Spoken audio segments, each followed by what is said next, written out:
Lição de número 6, o nascimento de Isaac, é a nossa lição de estudo desta semana, e você está no vídeo tradicional, da lição tradicional do canal da professora Manuela Barros, onde eu compartilho com você um roteiro como esse, um roteiro didático, que vai, nessa lição em especial, expandir aquilo que o nosso comentarista propõe para nós. Uma vez que, ao ler a lição, nós encontramos um outro lugar na Bíblia onde essa história é repetida, com uma aplicação bíblica para ela, nós tomamos a oportunidade de trazer duas grandes aplicações desta lição, que a princípio, na minha opinião, estava uma lição simples e curta, tornou-se uma lição abrangente e com algumas aplicações muito próprias, alguns assuntos que eu tenho certeza que nos vai fazer pensar um pouco, refletir em algumas coisas que nós temos convivido com ela no nosso dia a dia. Sendo assim, se você é novo por aqui, em primeiro lugar, muito bem-vindo. Eu já saúdo a todos vocês, novos ou não, com a paz do Senhor Jesus. E para você que é novo, este roteiro está disponibilizado aqui na descrição do vídeo, naquele mais você abre, né, que tem um maisinho ali. Então você abre ali, tem um link, você abrindo o link, então o PDF deste documento vai aparecer para você e você pode baixar e usar à vontade. Então, o nascimento de Isaac, esta lição, nós fazemos de duas maneiras. Esta aqui nós vamos usar este roteiro somente, e nós também temos no canal o vídeo da lição comentada. Eu coloco lá comentada, e com essa palavra você vai reconhecer que naquele vídeo eu vou ler a lição junto com você e fazer algum comentário do material que o pastor nos dispõe. No entanto, neste roteiro eu divido em três tópicos: o nascimento de Isaac, em primeiro lugar, um plano humano. Vamos tratar da realidade, da interpretação direta daquele texto, ou seja, da família de Abraão. Em segundo lugar, um plano dispensacional. Nós vamos aprender que em Gálatas, Paulo faz esta aplicação, ou seja, o Espírito Santo usa Paulo para nos explicar que este assunto de Ismael e Isaac foi uma sombra, foi uma figura de dois pactos, de duas dispensações, a lei e a graça, e nós vamos aprender isso através deste texto. Em terceiro lugar, um plano espiritual, um projeto de Deus. Nós vamos aprender ou tomar estes dois textos, o que nós estudamos na lição em Gênesis, o texto de Gálatas, que Paulo nos esclarece algumas coisas ali, e nós vamos trazer ainda uma aplicação mais prática para os nossos dias, para a realidade da igreja de hoje. E estou muito feliz de ter visto, sentido e entendido essa aplicação e compartilhar, ter a oportunidade de compartilhar com você. Então vamos lá no primeiro tópico, um plano humano.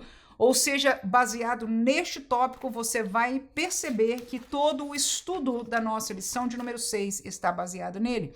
Três subtópicos aqui: um filho da carne fora do projeto de Deus. Segundo, um filho da promessa, que é o do projeto de Deus. Terceiro, uma separação e a justiça feita por Deus. Então, nós vamos analisar estes três períodos da história de Abraão e da sua família.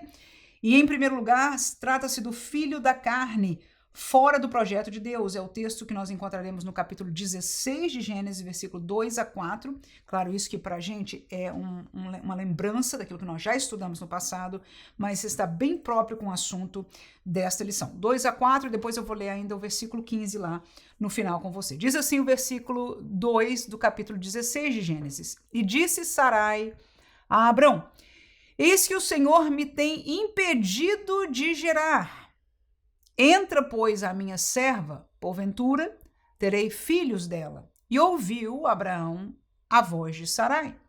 Assim tomou Sarai, mulher de Abrão, a Agar, egípcia, sua serva, e deu-a por mulher a Abrão, seu marido, ao fim de 10 anos que Abrão habitara na terra de Canaã. E ele entrou a Agar, e ela concebeu, e vendo ela que concebera, ou seja, engravidou, foi sua senhora, ou seja, Sara, desprezada aos seus olhos. E eu vou saltar para o 15 agora. E Agar deu um filho a Abrão, e Abrão chamou o nome de seu filho que tivera de Agar, Ismael. Aí está o texto que mostra uma participação humana, uma tentativa humana de atender a um projeto que era de Deus. Sarai neste tempo, não pensou de si mesma em ter um filho, e muito menos através de Agar. todo este assunto de ter filho, uma vez que ela já era casada com Abraão há bastante tempo, eles já tinham tentado, com certeza, terem filhos há muitos anos, mas havia um problema de esterilidade, né? E eles nunca tiveram um filho. No entanto, Deus aparece na vida de Abraão e faz promessas a Abraão, e entre esta promessa foi que ele teria um filho de Sarai, que dele, do seu lombo, deste casamento, desta junção, Deus daria uma herança, inclusive, que se multiplicaria a tornar-se uma nação. Então esta foi a promessa de Deus, e Sara e Abraão, eu vou usar o nome deles como nós já conhecemos neste ponto que nós estamos da história, aceitaram, creram na promessa de Deus, e em primeiro lugar foi Abraão quem quis questionar a Deus se Deus usaria o servo dele Damasceno, uma vez que ele, junto com a sua mulher, não podiam ter filhos, ele entendia isso, e Deus disse claramente não, vai ser teu filho. Mas a segunda tentativa, depois de um tempo, foi da Sara, enquanto ele foi o primeiro que perguntou, vai ser o meu servo? E Deus disse não. Agora, Sara é que vem com a ideia de resolver o problema de Deus. Vamos usar as palavras que são lógicas aqui, né? Ela creu, havia uma promessa de Deus, portanto havia um projeto de Deus, porque veja que a promessa do capítulo 12 de Gênesis, do filho, não estava alheio, aleatório, ou seja, uma coisa sozinha na vida de Abraão. Este projeto de Deus começava com um filho, mas geraria uma nação, um povo que representaria a Deus diante das demais nações. E é um projeto, inclusive, de que o Filho de Deus haveria de vir ao mundo através desta raiz genética desde o povo de linhagem abraâmica. Amém? Então havia um grande projeto de Deus por trás. Agora, Sara entra neste assunto com a mente humana, com o sentimento humano, mesmo que crendo em Deus, ela põe as mãos no assunto de uma maneira que nós entendemos. Foi a carne quem entrou aí em ação. Escute, por favor, porque essa lição vai ter um peso espiritual muito grande. Então, todos estes detalhes que eu estou chamando-nos a atenção na história real, na interpretação direta desta palavra, nos vai ajudar a entender a aplicação que Paulo faz e que nós também vamos fazer para a nossa vida. Então, a carne se meteu aí. Qual foi a ideia da Sara humana? Foi dar a sua serva, porque era parte da cultura, que se nascesse um filho do esposo com a serva, este filho nascendo, né, para ela ali, não era só sua serva, ela estaria neste processo, seria tido como filho dela. Então, para todos os aspectos legais, aquela criança seria filho de Sara e de Abraão, ainda que a gestação foi feita no corpo, não é, de Agar. Então, Abraão pensa, decide aceitar o projeto, deita-se com Agar e ela concebe, ou seja, engravida. No versículo 15, ela dá à luz a Ismael. E nós já vemos aí que desde o período que ela concebeu, ela tem um sentimento que atira no seu coração a dar um lugar diferente do lugar que era o dela.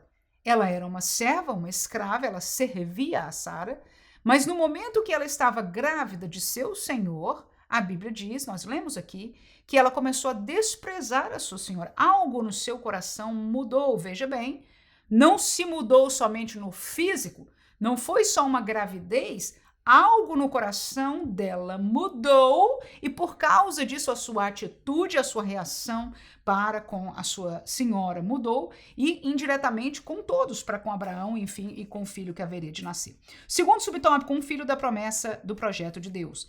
Enquanto Ismael foi um filho da carne, do entendimento e do projeto humano,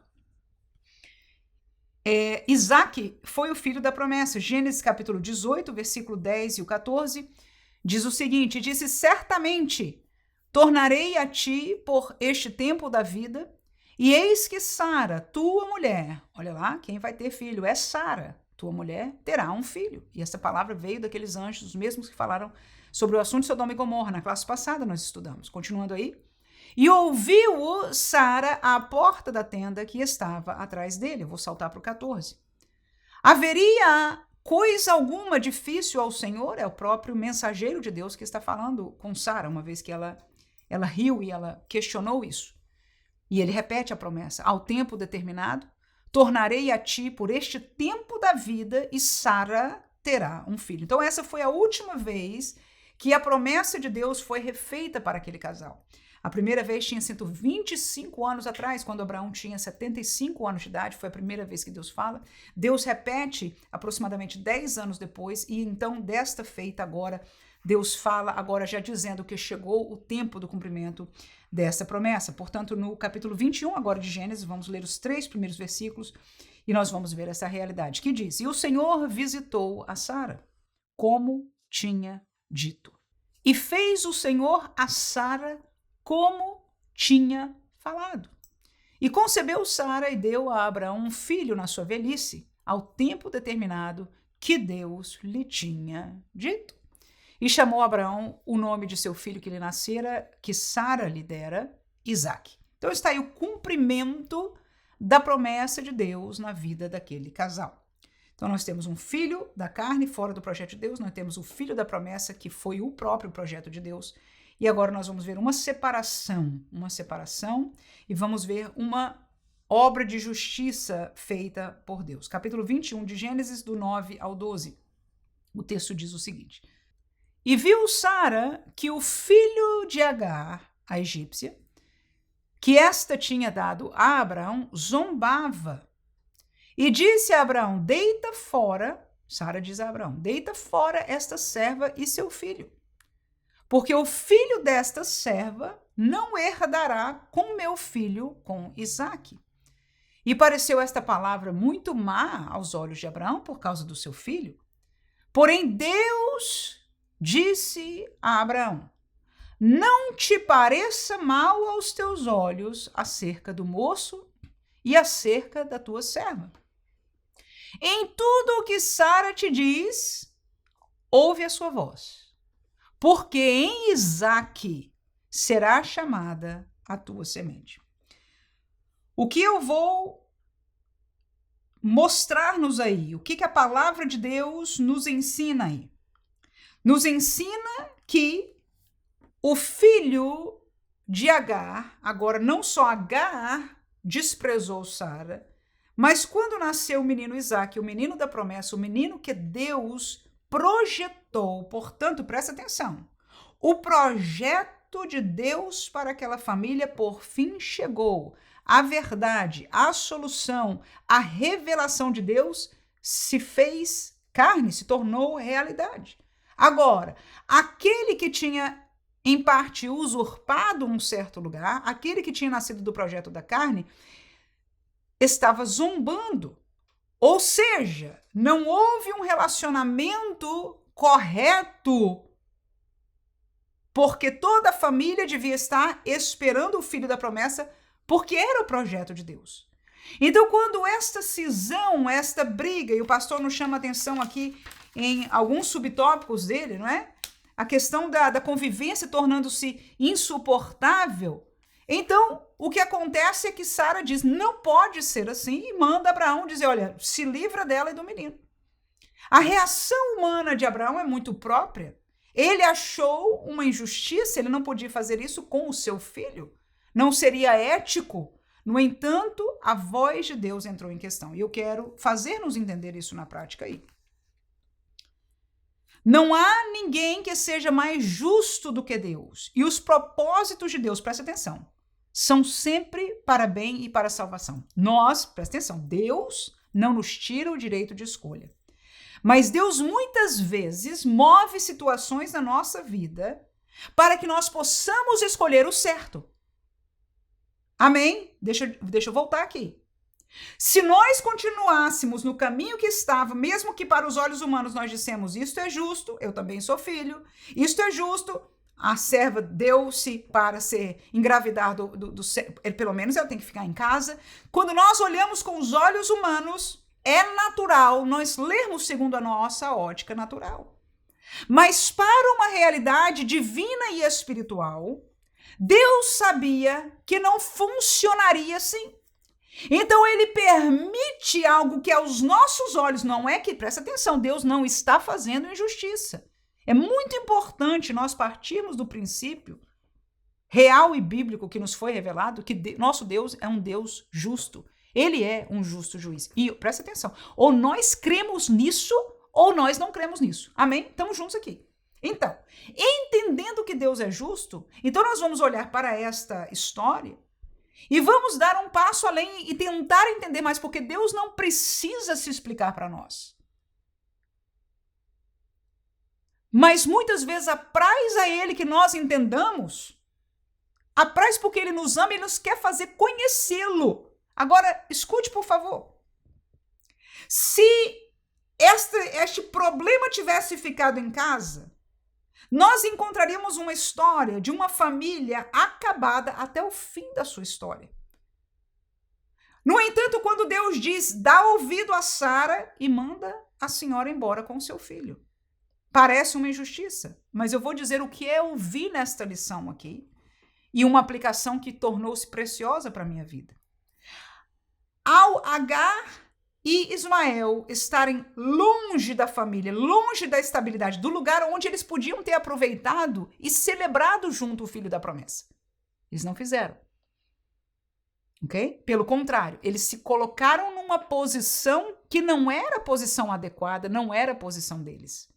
Havia uma promessa de Deus, o filho da promessa nasceu e ambos se levantaram contrário. Paulo vai dizer esta palavra mesmo, perseguiam ao filho de Sara.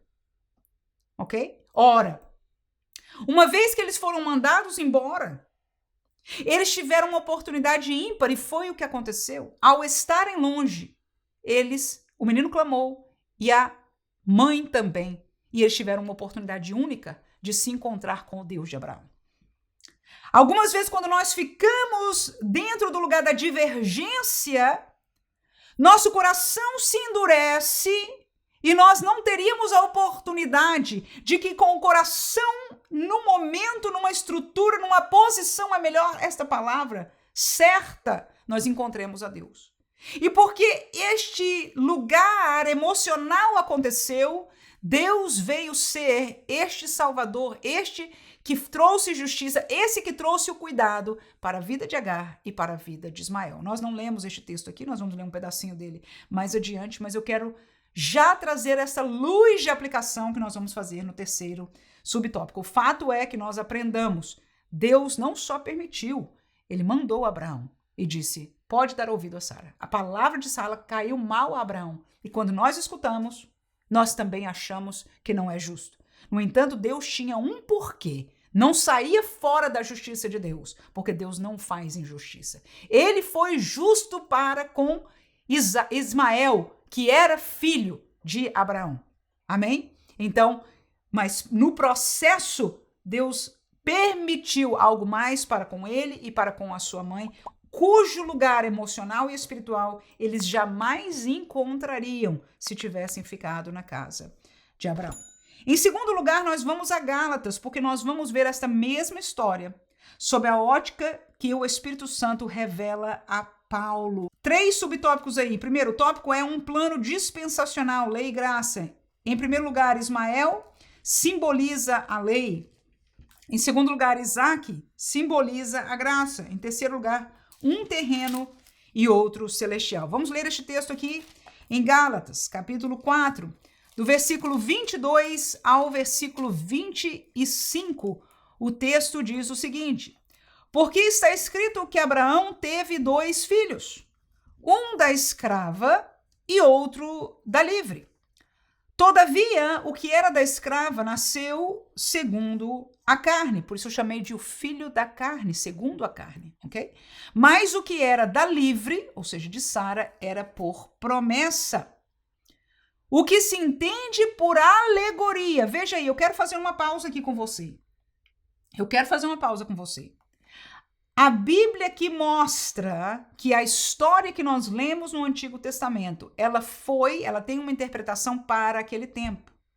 Mas aqui nós estamos tendo uma permissão do Espírito Santo, em verdade um ensino da parte dele, que aquela história não foi uma história qualquer por acaso, mas que ela se tornou uma alegoria, uma figura para um entendimento de algo profundo e espiritual em nossos dias, no tempo presente, que começou neste sentido desde Jesus, o tempo de Jesus, do Pentecostes e de Paulo. Neste mesmo tempo do fim, se é que nós podemos dizer isso, baseado no texto de Atos, capítulo 2. Então, Paulo diz aqui o que se entende por alegoria, e ele vai explicar que alegoria é essa, porque esses são os dois concertos, um do Monte Sinai, gerando filhos para a servidão, que é Agar. Ora, esta Agar é Sinai, um monte da Arábia, que corresponde a Jerusalém, que agora existe, pois é escrava com seus filhos. Então, vou fazer uma pausa aí, porque nós terminamos aqui, né? Veja, Agar simboliza os seus filhos, as gerações de Agar, é uma alegoria bíblica de filhos que nascem de uma situação escrava. E eles apontam para o Sinai, e para o Sinai foi onde a lei foi dada ao povo de Deus, e para a Jerusalém terrestre. Aqui ele diz, é a de hoje, a Jerusalém que agora existe. Ora, então, o Monte Sinai que simboliza a lei e a Jerusalém terrestre, ele diz, eles estão escravos. Esta posição espiritual da lei é uma posição não final, não do projeto, da promessa de Deus que Deus deseja dar para aqueles que são seus. Houve uma provisão, houve algo que Deus permitiu acontecer, mas este não é o projeto de Deus, esta não é a promessa de Deus, este não é o plano de Deus. No entanto, este concerto gerou os seus filhos, e se alguém ficar neste concerto, vai ficar como filho de uma serva, de uma escrava. Aí agora nós vamos ler o segundo subtópico. Isaac simboliza a graça. Capítulo 4 ainda, dando continuidade, nós lemos ao 25, né? Vamos ler do 26 ao 28, que diz o seguinte: mas a Jerusalém que é de cima é livre, a qual é mãe de todos nós. Quem é este todos que Paulo está falando? Paulo está falando com a igreja da região da Galácia. Então, quando Paulo fala aqui todos nós estamos incluídos. Porque estas cartas Deus permitiu que tornassem-se carta de instrução doutrinária para nós, a igreja de hoje. Amém? Então, nós podemos aprender com a exortação pastoral apostolar de Paulo para nós também. Então, essa Jerusalém que é de cima, não é terrestre, é de cima. Veja que o de cima é em contraste à terrestre. Ela é a mãe de todos, porque está escrito. Aí ele traz uma palavra profética bíblica e ele conecta, ou seja, a Bíblia interpreta a própria Bíblia. O que esta palavra profética significava? Paulo agora vai relacionar isso aí, vai dizer, lembra que está escrito? Alegra-te, estéril, que não dás à luz. Esforça-te e clama, tu que não estás de parto, porque os filhos da solitária são mais do que os filhos da que tem marido. Então, veja que o povo de Israel entende-se sendo este povo de Deus. Deus é o seu esposo, né? Esta filha, esta solitária agora, esta que não dá luz, esta simbologia aqui, esta nova dimensão vai gerar mais frutos do que esta que estava completa para eles, que tinha uma formação estruturada, que eu estou falando agora, porque Paulo está falando dela, da lei. Agora vem este novo pacto, este novo concerto de alguém que para o pessoal da lei despreza, no entanto, esta gerou muitos mais filhos. Versículo 28, terminando com ele, diz: mas nós, irmãos, somos filhos da promessa como Isaque. Então havia uma promessa de pessoas que nasceriam fora deste relacionamento belo que Deus fez através deste pacto com Moisés, através de Moisés, no tempo de Moisés, com o povo de Israel. A lei havia uma formalidade nela, mas Deus já estava anunciando nos tempos passados que haveria uma graça que seria mal compreendida pela lei, mas que geraria que esta graça era, por fim, a promessa e o projeto de Deus. A lei, conforme nós aprendemos na Bíblia, eu sei que isso é profundo, mas tome atenção, por favor. A lei era provisória, ela era bonita, ela não era feia, não. Mas ela não era perfeita porque ela não conseguia aperfeiçoar a ninguém. O texto de Hebreus explica isso. Então a lei era provisória. E agora chegou o cumprimento da promessa. Vamos lembrar da história que a gente acabou de falar dela no começo ali? Deveriam dizer, por fim chegou o que Deus prometeu, por fim chegou a revelação maior em Cristo Jesus, a salvação pela fé, anunciada agora a todo mundo. Quem era da lei devia bater palma, devia se alegrar. Mas o que aconteceu? O contrário. Zombaram, perseguiram, não aceitaram, encheram o peito, que agora também nós somos. Ok? Mas nós, salvos pela fé em Cristo Jesus, explica Paulo aqui, somos, como Isaac, os filhos, o fruto da promessa, o fruto do projeto de Deus. Nós somos este fruto do projeto de Deus. Nós conhecemos a verdade completa. Nós conhecemos o poder de Deus que ele queria mostrar a toda a humanidade, que transforma, que vivifica. A plenitude do projeto de salvação chegou por fim. E os filhos desta são muito mais do que os filhos daquela. Veja o cumprimento, veja que linda alegoria. É nesse sentido que eu, às vezes, chamo os irmãos, eu falo, olha, assista esta lição tradicional, porque nós aqui temos a oportunidade de abrir, não é, em mais tópicos e caminhar nessa profundidade que nós estamos fazendo aqui nesta lição. Então, graças a Deus por isso. Terceiro e último subtópico, um terreno e outro celestial. É um versículo só. Continuando aí a leitura, Gálatas capítulo 4, agora o versículo 29. Diz o seguinte, mas como então aquele que era gerado segundo a carne perseguia o que era segundo o Espírito, veja aí, com E maiúsculo, assim é também agora. Lembra que eu falei para você? Quando eu expliquei o primeiro tópico, eu disse, eu vou usar a palavra perseguiu, lá falava zombava, né, assim? Desprezava, foram as duas palavras que o texto bíblico usou lá em Gênesis. Mas eu falei para vocês, Paulo vai usar o termo perseguia. Então o que nós aprendemos aqui? Porque ele disse, do mesmo jeito que o filho da escrava perseguia o filho segundo a carne, perseguia o filho segundo o espírito, com E maiúsculo, aquele que era gerado pelo poder de Deus e pelo desejo de Deus para o plano de Deus.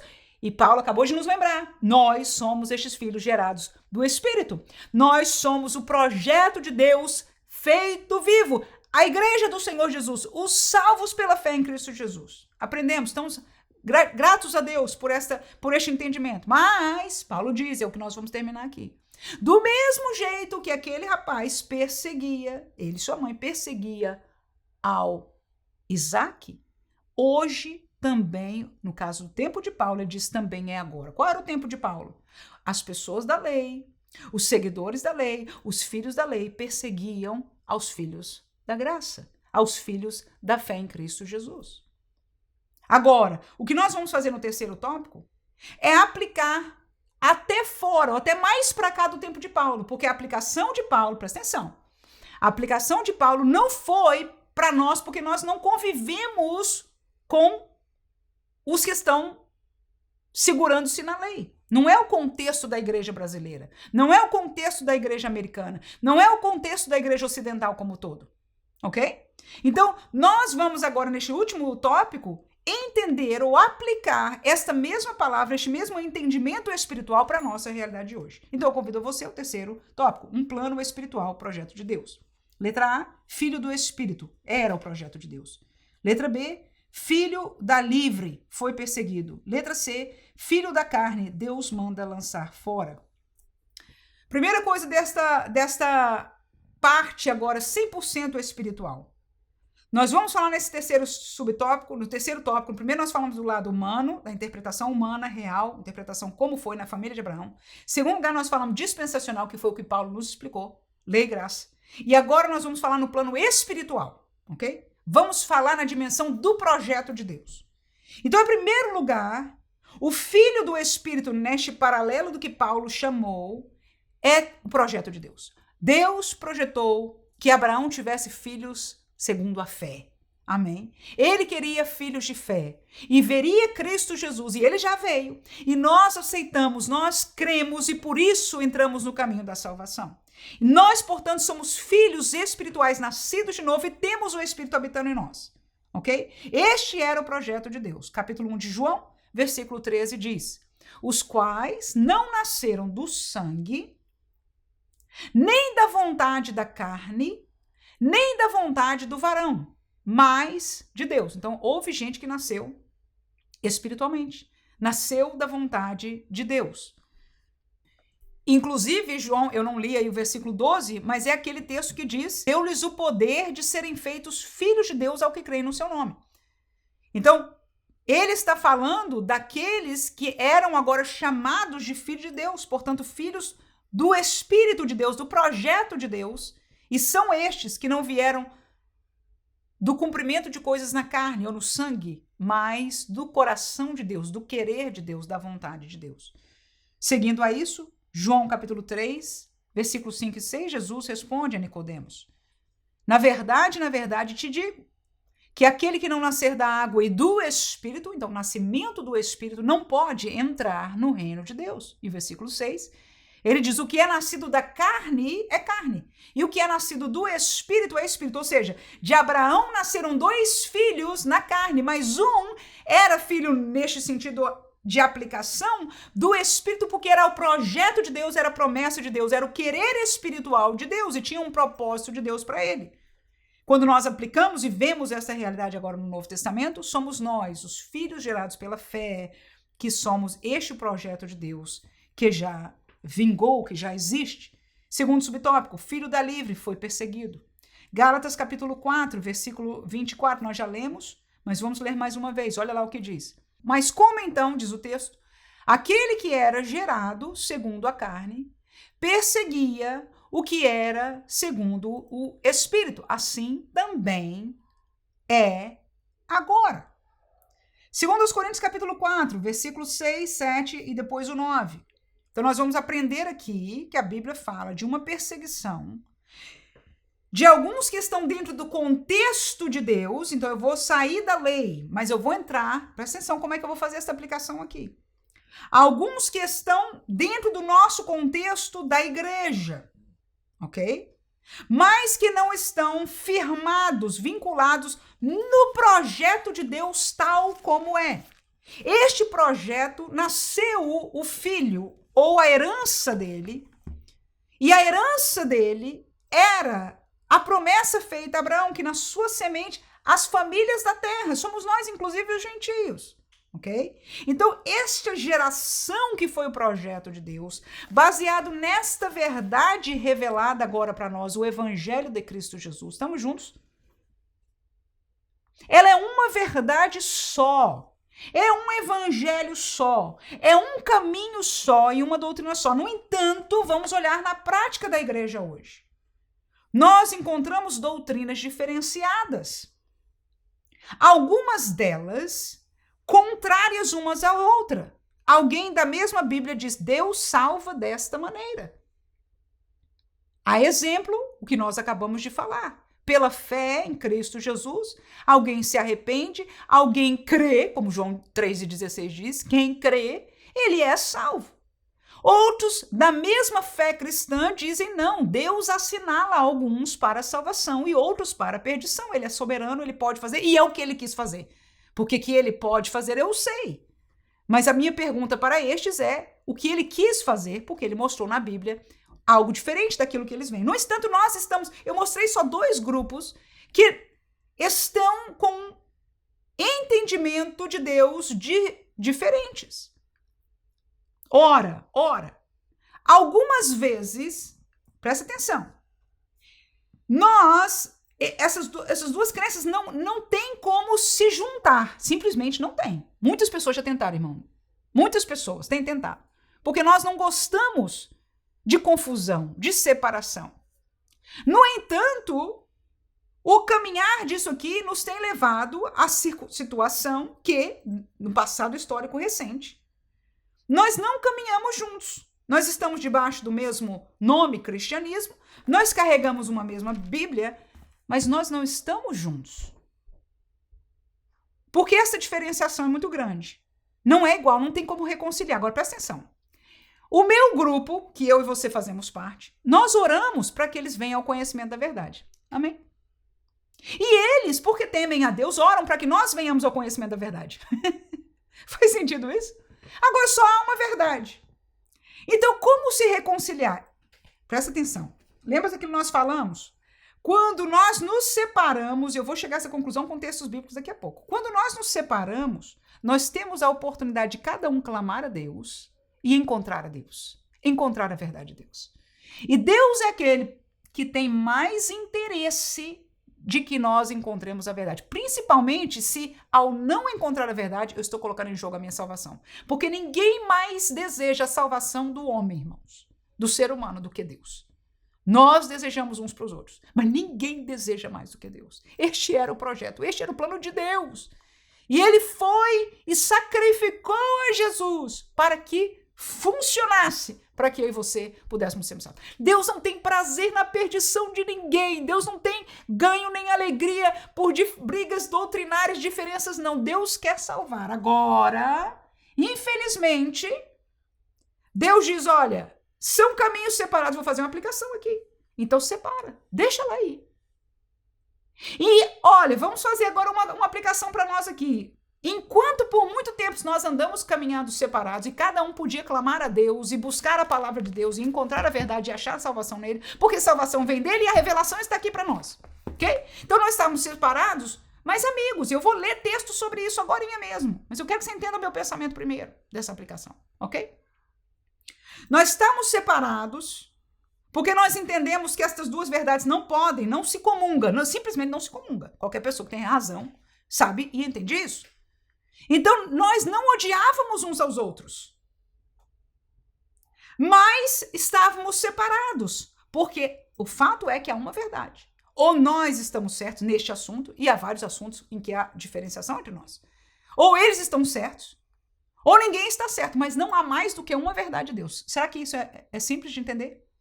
Não? Vou repetir. Ou nós estamos certos,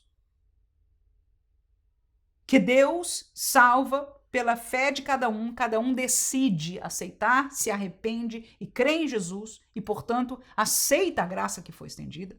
Ou Deus salva porque ele já escolheu quem há de ser salvo e ele vai salvar essas pessoas, e se eles não estão na igreja, vão chegar porque Deus decidiu, e quem não é escolhido por Deus não vai se salvar, não importa o quê. Eu não vou entrar no mérito de briga ou de defesa contra ou a favor aqui. Eu só estou colocando duas posições. E que não são as duas únicas. Longe, irmãos. Há várias outras posições que nós vamos encontrar no meio evangélico que estão diferenciadas e pessoas que supostamente dentro do cristianismo carregam a mesma Bíblia, etc, etc. Ok? Eu só citei duas que são mais conhecidas. Tome atenção, por favor. Mas há muitas outras. Então, historicamente, nós fizemos o que Deus aqui recomenda. E mandou Abraão, inclusive, fazer. Não vão ficar juntos, não vão. Eu estou fazendo uma aplicação, presta atenção. Na Bíblia não está escrito assim, mas eu vou provar pela Bíblia que funciona essa aplicação, que tem lógica bíblica para o que eu estou falando. E é uma aplicação. Não é o entendimento da história. É uma aplicação. E eu encontro sabedoria nela. Agora, por que eu estou falando tudo isso? Porque hoje, e não é de hoje, mas de algum tempo, desde a minha tenra juventude eu escutava isso, mas tem se tornado mais forte. Há um movimento para reconciliar, para sentar junto e dizer nós somos um só. Eu vou fazer o paralelo com a história aqui dos dois filhos. Somos filhos de Abraão, mas um é da promessa e o outro é da servidão. Um está com a verdade e o projeto de Deus tal como ele quis que fosse, e outro está diferenciado. Eu não estou rejeitando nem menosprezando ninguém. Até porque, teoricamente, eu posso ser errada. Eu posso ser o Ismael na história. Entendemos? Não creio que sou. Mas poderia ser teoricamente. Então, o que eu entendo da sabedoria bíblica é essa. Nós não nos odiamos. Deus não provocou ali uma guerra. Não. Ele, inclusive, disse, eu vou prosperar esse aqui, eles vão se tornar um povo forte. Mas eu não quero falar disso no futuro, porque a aplicação está para mim. O que eu aprendi dessa lição quando eu estudei para mim foi que ao Agar sair com Ismael e ir lá para o deserto onde ela foi parar, ela se encontrou com Deus. E às vezes nós temos que ter ruptura, é o lugar que Deus propõe, Deus permite. Deus permite esta separação para que cada uma destas partes possa ouvir diretamente Deus, possa buscar o Deus verdadeiro, o Deus da palavra.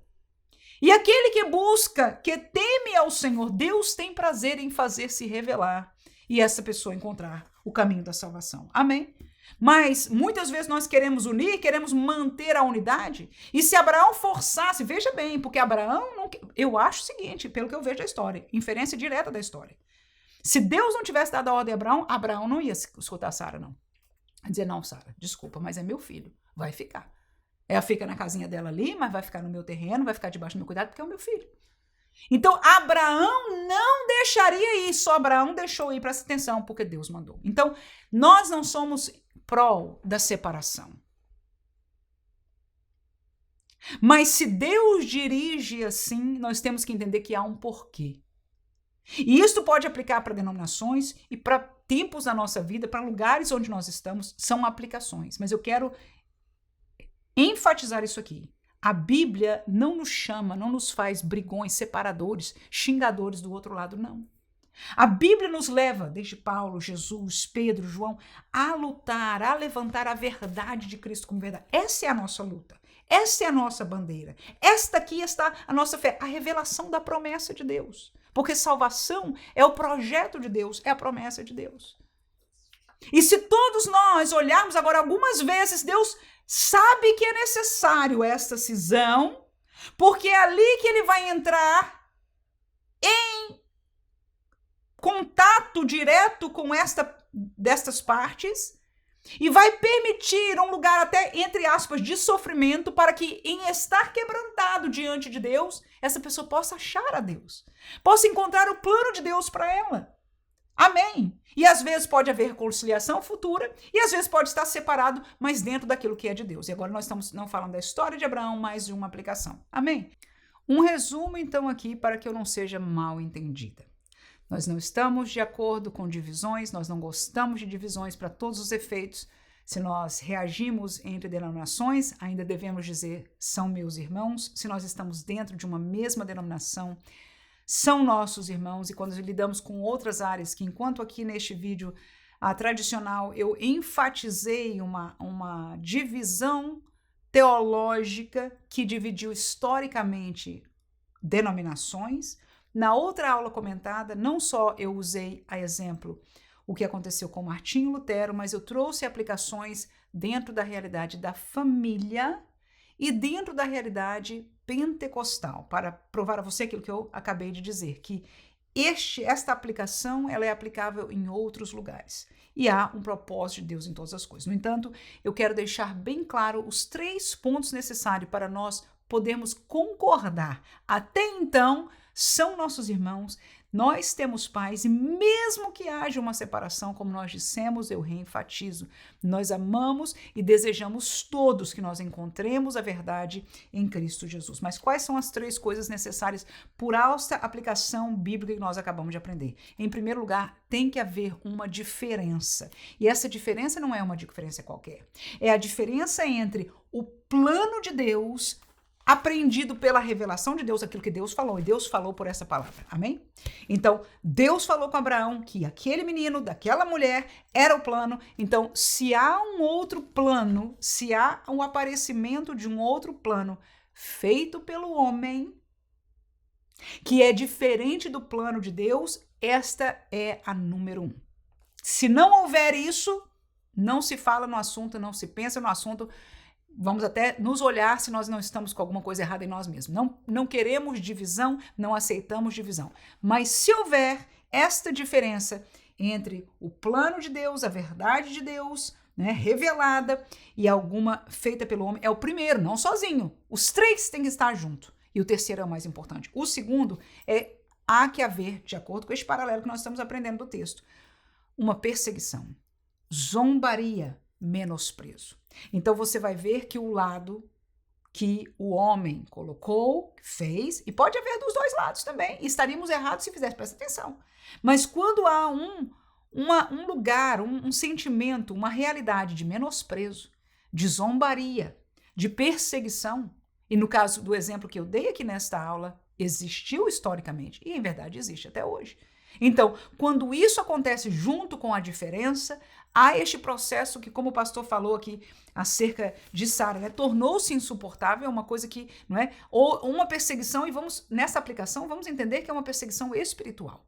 Não é humana, humana já é forte demais, mas espiritual, que geralmente caminha com coisas humanas, também são palavras, enfim, coisas desse tipo, mas a terceira e a mais importante, que Deus mande. Porque humanamente, em todo este tempo, nós ainda deveríamos, uma vez que estamos dentro desta ambos olhando para essa palavra, tentando acertar com Deus, nós não devemos nos precipitar. Pelo contrário, que haja paz, que lutemos pela paz e comunhão. No entanto, há uma verdade e nós devemos obedecer e buscar ela. Mas, teoricamente, como eu disse, o outro também está buscando, supostamente, esta verdade. Então, se houver diferença, se houver perseguição e menosprezo e zombaria, mas se houver a voz de Deus claramente direcionando. Nós demos na outra classe o exemplo de Martinho Lutero. Foi exatamente isso que ele tentou fazer em paz, falando, conversando, tentando conciliar, porque a ideia dele não era separação. Amém? No entanto, a voz de Deus veio para Abraão, nós acabamos de ler na história. Foi bem claro. Ele disse, dê ouvido ao que Sara falou, porque este caminho, este filho, no caso de Abraão era o filho, né? Este é o filho da promessa e é ele que vai ficar com você. E nós já aprendemos também que com esta separação, Agar e Ismael encontraram-se com a graça de Deus. Mais uma coisa que também na outra aula, como nós fizemos a aplicação para outras áreas da nossa vida, foi muito, muito tocante. Foi uma palavra muito divina que eu senti ao meu coração, pelo menos, e compartilhamos com os irmãos. Assim que se você tiver interesse de assistir a aula comentada, está disponibilizado no canal. Eu vou pedir para os irmãos que trabalham aqui junto comigo, né, que ponham o link também da aula comentada aqui na descrição do canal, e assim agora eu penso que ficou claro. Nós não aceitamos, nem queremos, nem temos prazer nas divisões, mas tampouco podemos desobedecer à voz de Deus. E uma vez havendo estas três coisas, nós entendemos, porque já lemos os outros textos bíblicos aqui, não é que nós já fizemos este paralelo, ou seja, nós não estamos fazendo só um entendimento de aplicação da história sozinho. Nós olhamos no Novo Testamento, no tempo que nós vivemos, no tempo da graça, e encontramos prova bíblica que há alguns casos que essas três coisas acontecerão e que nós, então, devemos ouvir a voz de Deus antes da voz do homem, mesmo que no coração do homem nós podemos ter sentimentos diferentes, nós temos de ouvir a voz de Deus, porque Ele sabe tratar com todos os lados. Ele ama a todos. Ele é quem tem maior desejo na salvação de todos nós, e o nosso dever é servir ao Senhor e buscar de Deus viver no caminho e na verdade que Ele nos tem revelado. Amém? Vamos lá, vamos ao texto bíblico. Estamos falando do filho da livre que foi perseguido. 2 Coríntios 4, 6. Porque Deus que disse que das trevas resplandecesse a luz, é quem resplandeceu em nossos corações. Ou seja, foi Ele que planejou isso. Ele resplandeceu em nossos corações. Para a iluminação do conhecimento da glória de Deus na face de Jesus Cristo. Temos, porém, este tesouro, essa promessa, este cumprimento, este projeto de Deus em vasos de barro. Para que a excelência do poder, ou seja, o que aconteceu conosco, quem nós somos, a verdade que nós temos não é nossa, a glória não é nossa, é de Deus e não nós.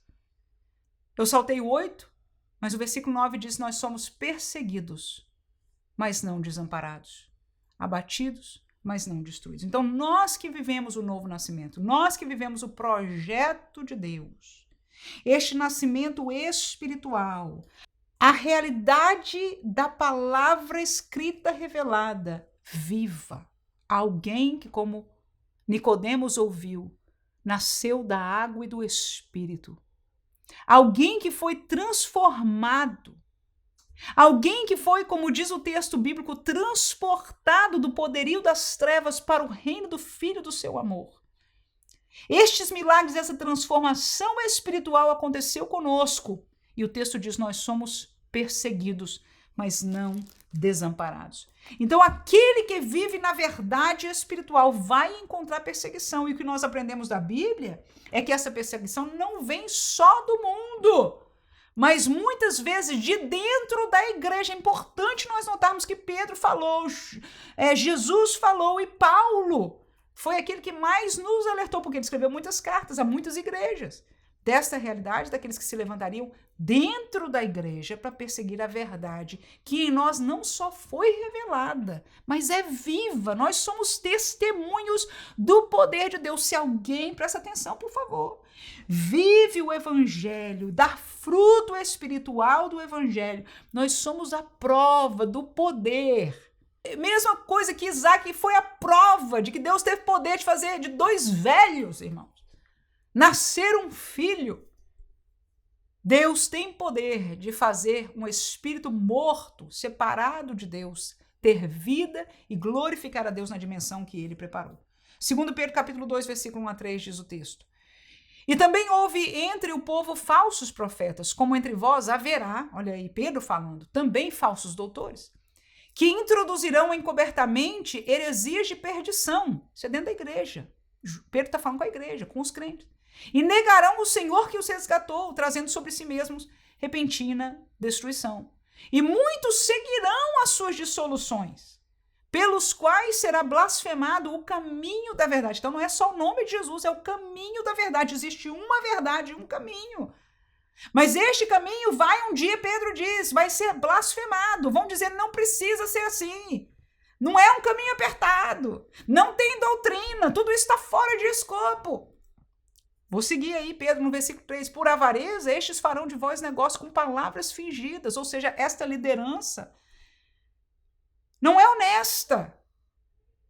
Diz Pedro, sobre os quais lá de largo tempo não será tardia a sua sentença e a sua perdição não dormita. Ou seja, esta liderança que vai trazer este novo evangelho, que é contrário ao caminho da verdade, só há um caminho da verdade. E foi revelado a nós. E nós, humildemente, com o coração disposto, queremos descobrir, queremos conhecer, queremos viver este caminho. Mas estes que levam a um caminho diferente do da verdade, têm outras intenções, mas o juízo deles também já está, se eles não se arrependerem, está disposto por Deus. Mas há uma perseguição ao caminho da verdade? Há uma perseguição àqueles que estão pela verdade? Sim. E os filhos da carne, Deus manda lançar fora. Não tem que ter comunhão. Não precisa estar na mesma casa, não precisa estar junto. Volto a dizer, a minha posição, eu vou ler os textos bíblicos que comprovam isso. Nós não odiamos ninguém. Nós não dizemos, vai para o inferno. Não, nós não queremos, como Deus não quer lançar ninguém no inferno. Agora, ao separar-nos, algumas vezes essa é a maneira que Deus nos lidera. Se nós não entendermos claramente de Deus isso, nós devemos ficar aonde nós estamos, aonde Deus nos pôs. E na posição que Deus nos pôs. Mas há momentos que Deus diz, olha, é para separar. E quando Deus faz, é para que ambas as partes tenham a oportunidade. Deus é um Deus de misericórdia e longânimo. E ele não quer condenar a ninguém. Então, às vezes é necessário esta cisão para que ambas as partes se encontrem com Deus. E aí, ao entenderem, ao ouvirem, vão dar ouvidos a Deus ou deixar de dar ouvidos a Deus. E Deus conhece os corações, irmãos. Justo juiz é o Senhor e não nós. Gálatas capítulo 4, versículo 30, diz, mas que diz a Escritura? Lança fora a escrava e seu filho, porque de modo algum o filho da escrava herdará com o filho da livre. Claramente aí é isto, que Deus preparou como caminho, como verdade, como promessa, este é o que é de Deus e não outro. Então, de modo algum, diz a palavra agora aplicada para nós, este aqui herdará com este. Tem que separar. Tem que separar. E quando eu digo separar aqui, é porque nós estamos fazendo um paralelo. Há uma separação física, há uma cisão. Mas mesmo que Deus não indique uma cisão física, há uma cisão espiritual que é automática e deve existir. O que nós nunca podemos fazer é comprometer a verdade de Deus. Porque só há uma promessa, só há um caminho. Será que nós estamos entendendo a profundidade desse estudo, irmãos? E ou nós somos por ela, ou não somos por ela. A promessa de Deus não muda, ela é única, e é nessa que nós estamos transformados e ancorados para a glória do seu nome. Nós lemos 2 Pedro capítulo 2, versículo 1 ao 3, agora eu leio do 4 em diante, do 4 ao 7. Lembra que nós falamos daqueles que perseguiam, que faziam negócio de nós, né? Que o juízo deles já estava adiante deles, mas que eles tinham outro sentimento. Versículo 4. Porque se Deus não perdoou, olha aí, Deus não perdoou os anjos que pecaram, mas havendo-os lançado no inferno, os entregou às cadeias da escuridão, ficando reservados. Ou seja, nem estes aí nem ficaram livres, estão reservados para o juízo.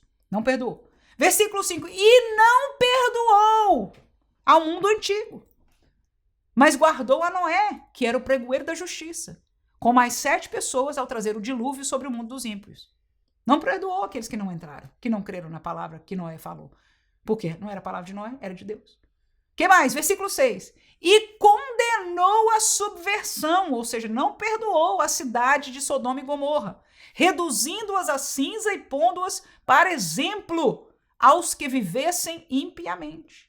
E livrou, assim como Noé e sua família, o justo Ló, enfadado da vida dissoluta, cansado já dos homens abomináveis. Há uma igreja, há 7.000 que não dobraram seus joelhos a Baal, que estão cansados de serem perseguidos, somente porque amam a verdade de Deus.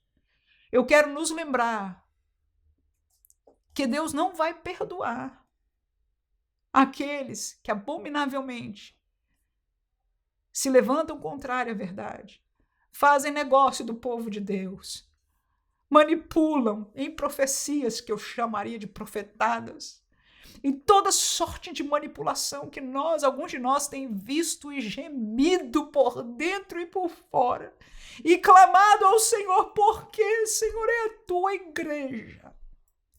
Eu quero lembrar-nos por este texto muito forte, Deus não vai perdoar, a não ser que se arrependa, porque Deus tem prazer. Mas a maioria deles não quer, eles escolheram este caminho. Eles não querem a verdade de Deus, eles não querem a santidade de Deus, eles não querem, eles abominam. Mas nós amamos, porque é a promessa de Deus, é o caminho de Deus, é tudo que Deus planejou, e por este evangelho, por esta verdade que é a única solução para nós, para chegarmos ao céu. Para que isso chegasse, ele enviou a Jesus, e Jesus veio, e foi à cruz, e completou o sacrifício até o fim, ele cumpriu tudo que as escrituras disse dele, disse, está consumado. E o texto de Isaías disse que quando ele deu a sua vida, ele estava vendo a nós, ao fruto do seu sacrifício, ele fez por amor a nós. Aleluia! E este sacrifício, a fé neste sacrifício, neste sangue, é o poder de Deus para a liberdade espiritual. Mas João nos deu uma lembrança muito interessante, que aqueles que amam as trevas não vêm para a luz, não vêm para o fruto desta mensagem, não vêm para este Jesus do Evangelho, não vêm para o arrependimento que ele chamou as pessoas a virem a ele através do caminho do arrependimento, não vêm. E João explica, porque as suas obras eram más. Eles não querem ser expostos às suas obras. Mas Deus mandou lançar fora e disse, não perdoo, não vou, Pedro disse aí, não perdoo estes, que foram abomináveis, que não ficaram no caminho da verdade. 2 Tessalonicenses, são 2 textos mais que eu vou ler com você. Capítulo 3, versículo 14 e 15. Diz, mas se alguém não obedecer a nossa palavra por esta carta, é Paulo dizendo a esta igreja, notai o tal, e não vos misturei com ele, para que se envergonhe, não é para matar. Todavia, não o tenhais como inimigo. Tá aí o que eu expliquei pra gente. Mas admoestai-vos como irmão. Então, se há condição de conviver junto, nós convivemos. Se Deus não mandou separa, teve um caso na igreja que Paulo diz, olha, lança esse rapaz fora. Isso é abominável, ele tem que ir. E até para que, estando na mão de Satanás, se arrependa. E não é que o miserável se arrependeu? Com perdão da palavra do miserável aqui. Se arrependeu. Foi lançado fora da comunhão da igreja. Se arrependeu e foi receber depois, 2ª carta aos Coríntios. Ok? Tá. Mas aqui Paulo ensina e diz, olha, tá diferente, tá errado, admoesta. Não se misture com eles. Não vai tomar cafezinho, não vai visitar e ficar lá, irmão, não sei o quê. Não! Deixa ele separado mesmo. É Paulo, irmão. Eu, quando falo essas coisas, eu tenho temor. Só falo porque é Bíblia mesmo. Mas eu tenho que falar porque o poder de Deus é a Bíblia. É o que a Bíblia instrui a Deus. Ou nós submetemos a Deus, ou não. Pronto. Mas ele diz, não se misture para que se envergonhe. Ele tem que entender que está fora mesmo, que está se comportando errado, que não está obedecendo a palavra de Deus. Mas não tenha como inimigo. Fala com ele como um irmão. Por quê? Porque todos nós queremos que ele se arrependa e venha a viver a verdade. Mais um texto aí nesse mesmo sentimento. 2 João capítulo 1, versículo 9 e 10. Todo aquele que prevarica e não persevera na doutrina de Cristo, não tem a Deus. Então, quem não está, escuta o que João está dizendo, quem não está na doutrina, não está andando segundo a palavra, está vivendo em pecado na igreja, está dizendo que essas coisas não interessam, não tem problema, está tudo certo para Deus, e todas essas outras formas de evangelho que tem hoje aí, não está na doutrina de Cristo, ele não tem a Deus, é o que João está falando. Eu e você não queremos falar, não queremos pensar, né? A gente fica triste só de pensar nisso. Mas quem persevera na doutrina, então, quem não anda na doutrina, quem não persevera na doutrina é o caminho apertado de Cristo da palavra de Deus. É o que a Bíblia diz é certo e errado, é viver em rigor dentro da palavra de Deus. Quem persevera, quem não persevera, não tem a Deus, diz João aí. E quem persevera, este tem tanto o pai como o filho. Se alguém vem ter convosco e não traz essa doutrina, não o recebais em casa. Tá aí. Ah, deixa eu te visitar, a gente conversar mais sobre este assunto, porque afinal o pastor não entende a gente, e etc, e conversa com outra doutrina, e porque a gente não precisa fazer isso, você já percebeu que o caminho dele é outra doutrina. O que João diz? Não receba na sua casa. E tem mais, ele diz mais forte, irmão. Eu vou dizer, eu só falo isso porque eu tenho que ler a Bíblia. Eu tenho que ler a Bíblia, e eu também tenho que obedecer. Ele diz, nem saúde. Então, é muito forte, é muito forte. Somos inimigos? Odiamos? Não, mas reconhecemos. É outra doutrina, irmãos? Nós não. Escute, por favor. Presta atenção. É forte isso. Mas ou a Bíblia é a verdade e ela é autoridade para nós ou não é. Ok? Então, se esta palavra é verdadeira, nós não podemos ser parte deste movimento que diz, não, somos todos irmãos, temos doutrinas diferentes. Mas está tudo certo para com Deus, é só uma maneira diferente. Não é só uma maneira diferente. Mas se não tem, se não permanece, se não é, nós não estamos juntos. Agora, ao nos separarmos, nós temos a oportunidade, onde eu encontrei uma aplicação deste assunto de Agar e Ismael. E é válida para os dois lados, irmãos. Porque em alguns momentos, talvez alguém não saiba quem está certo. Então, na verdade, na maioria dos momentos, todas as duas partes se acham certas. Amém? Mas há caminhos que não podem ser comungados e nós não podemos biblicamente comungar. E mesmo que nós estejamos no mesmo lugar físico, espiritualmente nós não podemos dizer isto é de Deus, isso está certo, porque nós sabemos que não é. E neste ponto é que a Bíblia nos diz, nós não podemos comungar, nós não podemos dar ouvido, nós não podemos ficar de conversinha e abraçar um ao outro e dizer somos um. Não somos. Há uma separação, e quando nós estamos separados nesse sentido, é a oportunidade do Espírito Santo trabalhar em nossas vidas pela palavra de Deus, e isso é o que nós queremos.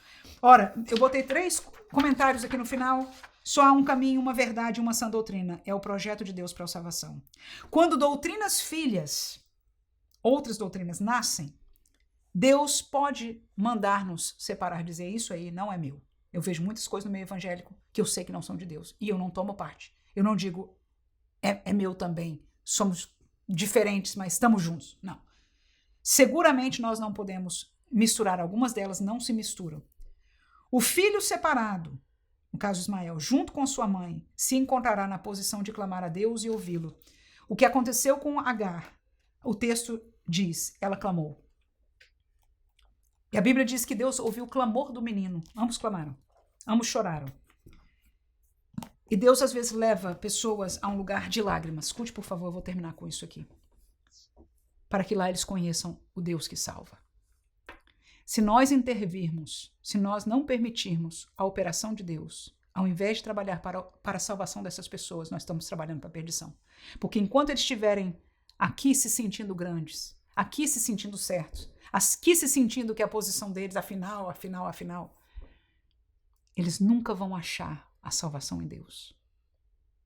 Então a nossa posição, por mais dolorosa, se Deus diz, não aceite, não se misture, não faça. É Deus que vai levar este caminho, e às vezes acontece dentro da família, às vezes acontece dentro da realidade da nossa congregação. Cuidado até com a sua pena. Tenha pena, mas põe a sua pena diante do trono de Deus. Diz, Senhor, se este é teu caminho, obra, Pai, para que haja salvação. Não há presente maior nesta vida do que alguém encontrar-se com Deus Todo-Poderoso, que transforma, que salva, que faz conhecer na vida o poder do evangelho que eu e você conhecemos. Então a nossa oração é, Senhor, se é necessário que ele ou ela vá para um cadinho, mas lá te conheça e lá encontre a sua mão que restaura, que levanta, que cura, que salva principalmente, leva. E da mesma maneira as nossas vidas, que nós possamos ter em todos os momentos um coração obediente, como Abraão teve, mas um coração que sabe clamar a Deus em momentos que talvez nós estejamos errados. Clamar a Deus e que possamos reconhecer e obedecer e receber a bênção deste Deus que nos encontrará. Que Deus abençoe você na sala de aula e como crente, como professor, porque antes de nós sermos professores, seguramente, nós somos crentes em Cristo Jesus. Deus abençoe em nome de Jesus. Amém.